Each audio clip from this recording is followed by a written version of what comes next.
wa ala alihi wa ashabihi kana mukhtara la haula wa la quwwata illa billahi kana ghaffara. Amma ba'd. Dewan juri yang dirahmati Allah, hadirin rahimakumullah. Segala puji yang tak pernah henti hanya milik Allah, Zat yang maha suci, pencipta langit dan bumi. Segenap sanjung syukur bergema menghiasi jagat raya hanya milik Allah, Zat yang maha agung, Zat yang maha mulia, pencipta alam semesta. Senandung puji-pujian hanya untuk Allah yang Esa. Jangan lupa syukur lantunkan untuknya yang maha kuasa. Untayan sholawat berbingkai salam senantiasa terlantunkan untuk Nabi panutan alam, sang penerang di kala gelap gulita, pembawa rahmah di kala jahiliyah, yakni baginda agung Nabi Muhammad sallallahu alaihi wasallam. Sholawat berbingkai salam hanya untuk panutan alam, Rasul teladan manusia, Nabi Muhammad panutan umat.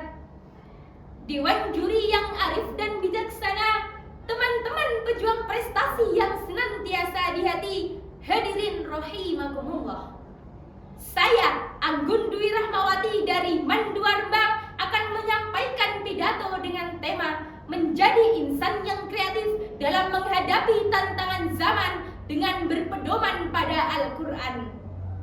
Teman-teman pejuang prestasi yang senantiasa di hati, zaman yang kita hadapi saat ini penuh dengan berbagai tantangan, mulai dari kemajuan teknologi, perubahan sosial, hingga krisis moral.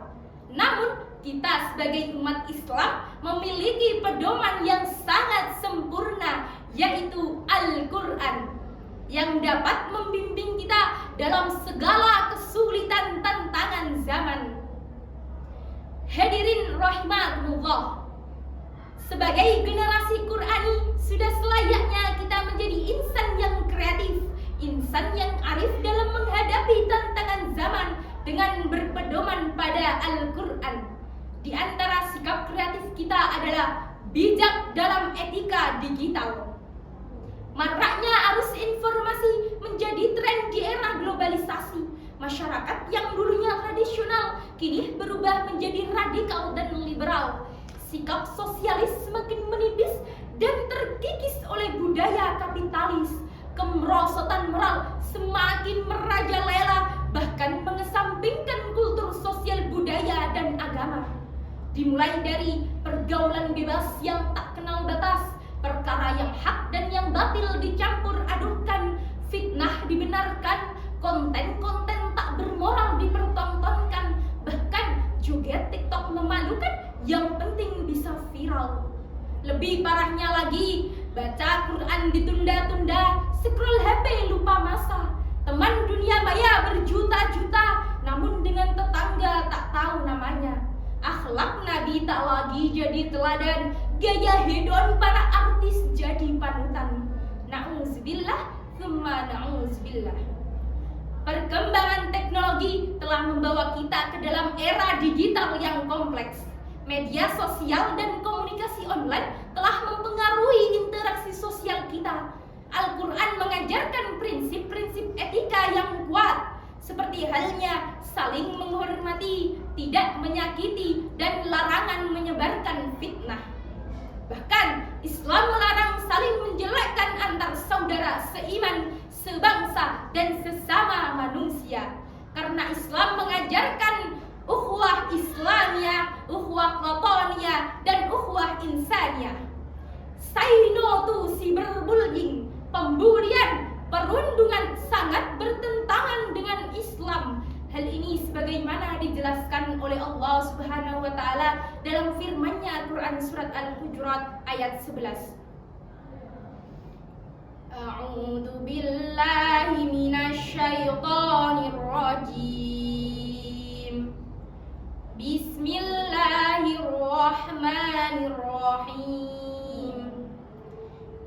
Ya ayyuhalladzina amanu la yaskhar qaumun min qaumin asa an yakunu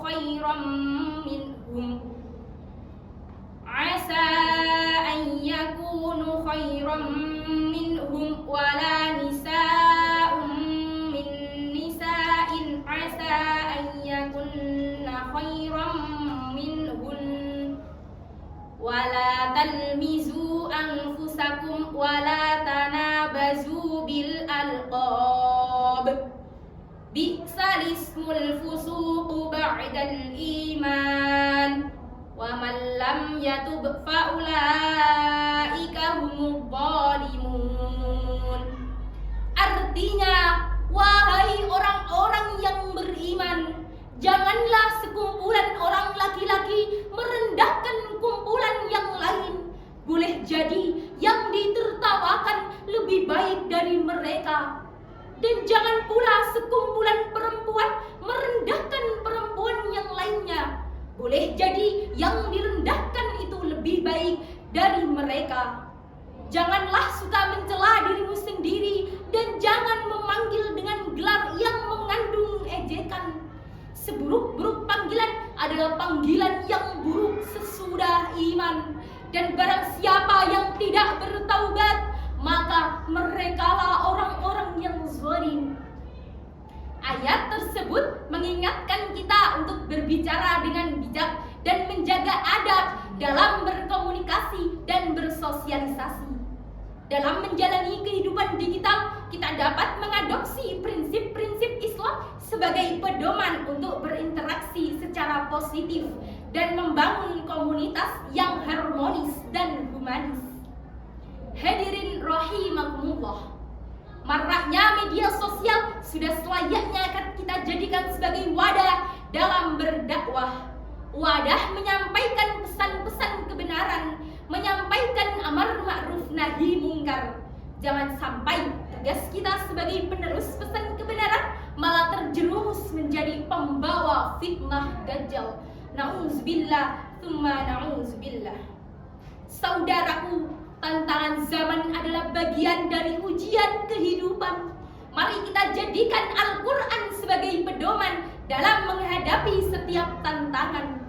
Dengan iman dan ilmu, kita dapat melangkah maju, membangun masa depan yang lebih baik, dan menjadi pribadi yang lebih baik. Wahai pemuda Indonesia, mari kita bijak bersama. Al-Quran jadi pedoman pegangan hidup di akhir zaman. Dewan juri yang arif dan bijaksana, teman-teman pejuang prestasi yang senantiasa di hati, hadirin rahimakumullah. Sekira itu yang bisa saya sampaikan. Jika ada tutur kata yang kurang berkenan, kata maaf yang saya haturkan. Saya Anggun Dwi Rahmawati dari Mandura Rembang, maju bermutu mendunia. Akhirul kalam, wallahul muwaffiq ila aqwamit thariq.